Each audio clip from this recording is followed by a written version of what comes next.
Peace, love, and infinite light to you beautiful souls. I hope that everyone is having an absolutely wonderful day today, guys, wherever you guys are.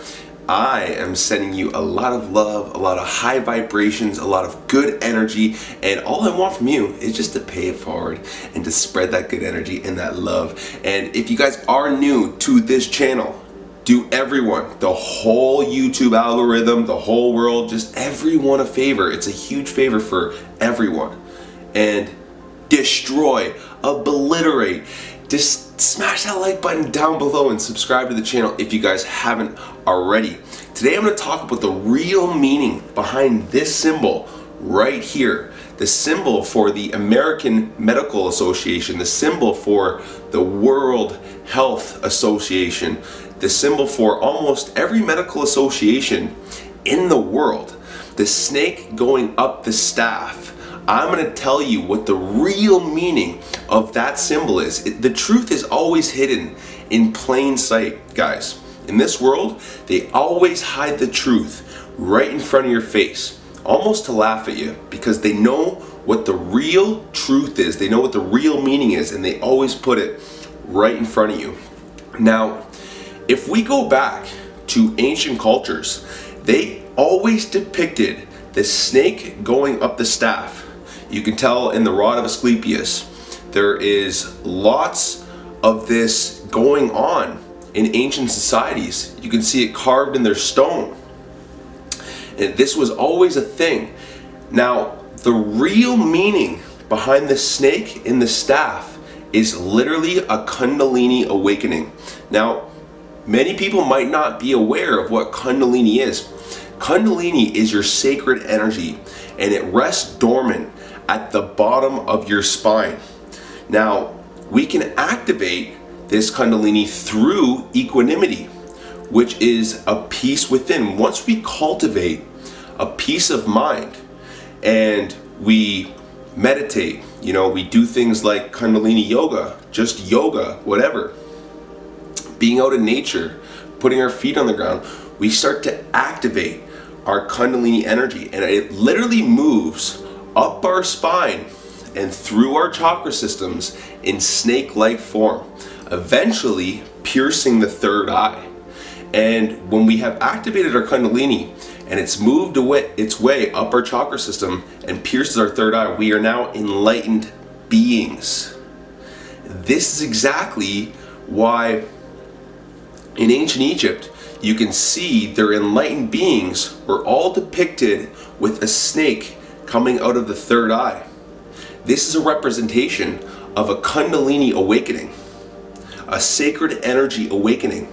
It's literally the key to life, is to awaken this dormant energy that rests in essentially our root chakra. The reason it rests there is because our root chakra is all about lust, all about greed, all about pleasure, right? And that's where a lot of people are caught up in life. They're caught in that lust, that greed, that pleasure, and they're very consumed with the exterior world. When you're so consumed with the exterior world, with that, again, that lust, that greed, that pleasure, that mindset, that egoic mindset, that wants, right? You're distracted from the real truth within, because your energy lies dormant and it's waiting for you to activate it. Now, people need to see things in order to believe things, but until you experience these things for yourself, you'll always be skeptical. Even when I first heard about Kundalini, before I went through my spiritual awakening, I'm like, skeptical about these things. Until you experience your inner energy, then you're always going to be a skeptic. And until you actually try to cultivate a peace within, then you'll know what is the truth. And they've known this for so long. This is why you can see in all ancient cultures, like all these societies that thrived, that were very connected to their higher selves, that were connected to source, they always depicted the third eye. Always. There was always something right here depicting the third eye. India, Kemet, like ancient Egypt, the Mayans, this goes on and on and on, guys. because they knew that this was the most powerful thing that you can activate, your third eye. And it happens, once again, from turning your attention inward, right? Not being so focused and concerned with the exterior world. Pine cones is another thing. The pine cone is literally the shape of your pineal gland. Pine cone, pineal gland. And you can see in ancient cultures and societies, they had awakened beings holding the pine cone. Now, what gets even more interesting about this is if you look at the Vatican, in the middle of the Vatican, where you would suspect that you should see, a big statue of Jesus or something, you see a massive statue of a pine cone. And there's two birds in front of it, which is also very interesting because it represents, the awakened energy, bird flying, freedom, right? This is why Thoth was wearing the bird head in ancient Egypt, because it represents this. It's all a part of awakening. It's all representing awakening, the snake and the bird, right? And you can see this huge statue of a pine cone in the Vatican. They know these things. The pine cone is literally shaped like your pineal gland, which rests behind your third eye. And they don't want you to activate this, They don't want you to activate these things. You can see in, a lot of religious texts, you can see the snake going up, the cross, and the pine cone on the cross as well. And religion will teach that represents new life in Christ, but there's a deeper meaning behind these things, guys. They put this right in front of your face, right? The third dimensional matrix church has hid the real truth from people because they don't want people to activate their energy.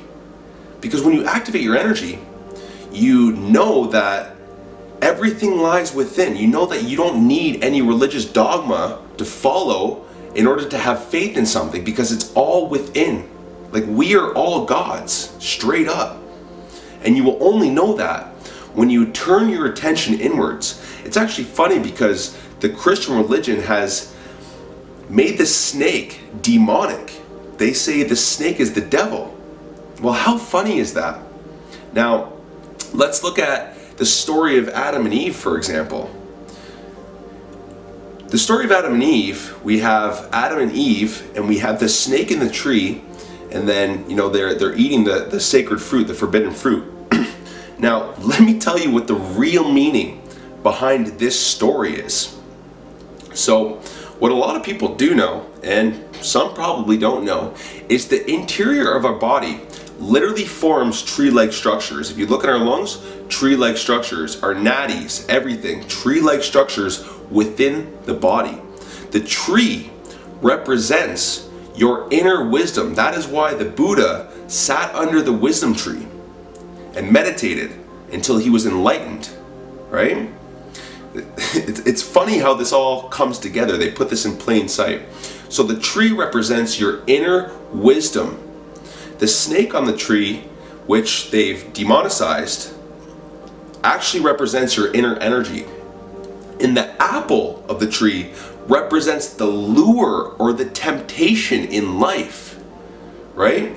So if you can resist that temptation, that lust, that greed, that pleasure, that egoic sensory mind, then you will have all the wisdom you need in this life.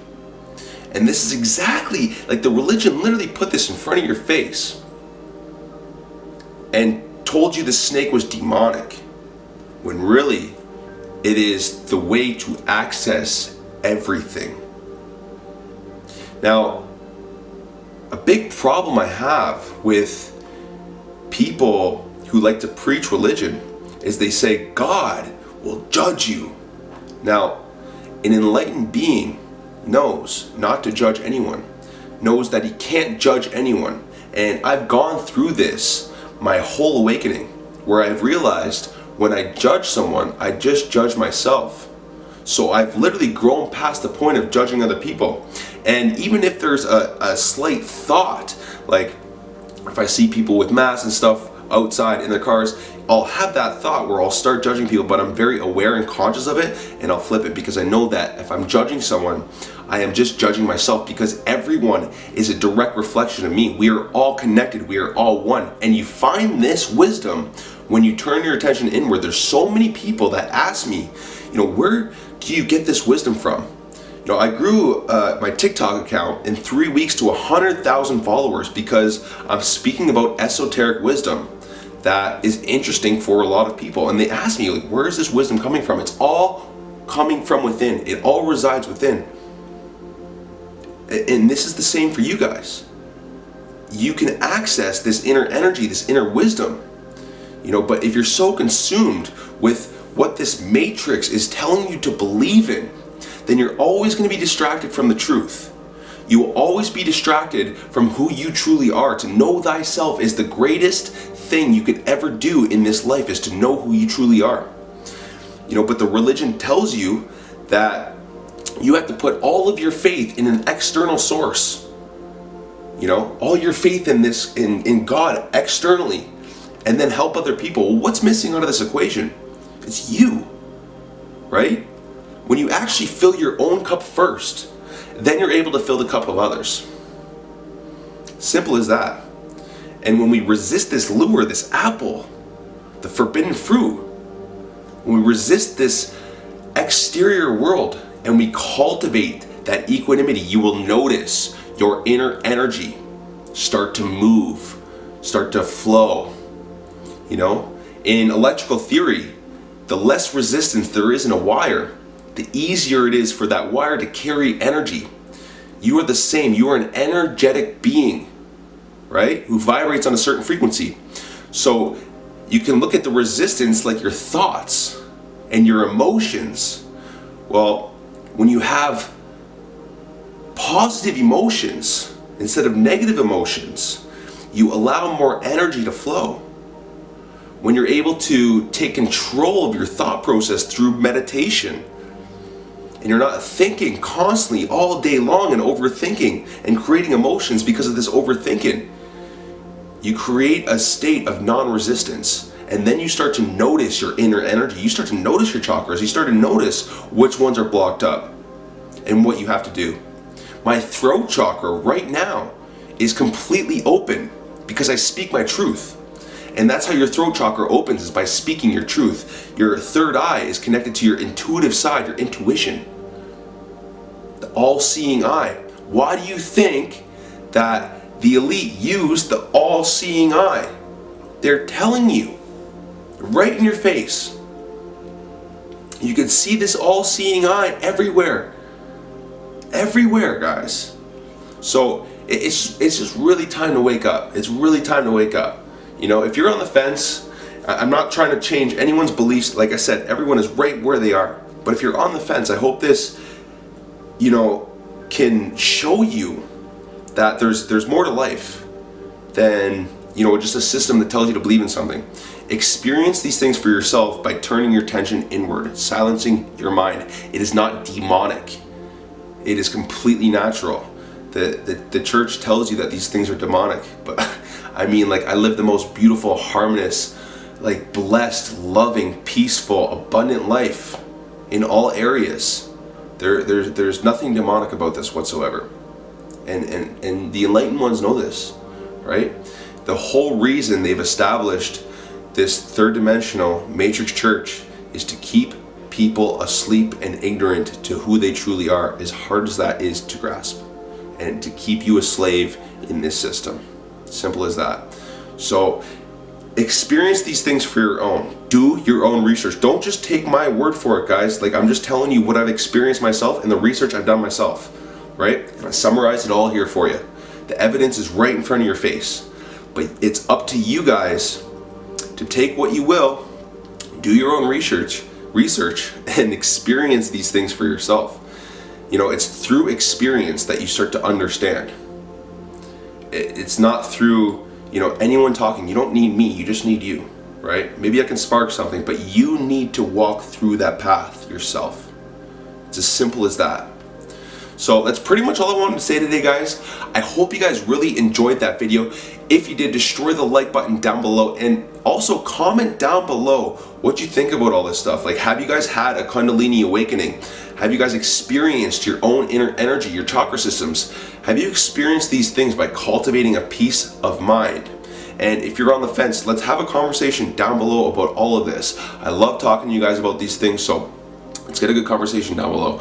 But once again, guys, it's pretty much all I wanted to say. I hope you guys enjoyed, and we will be back tomorrow. Peace.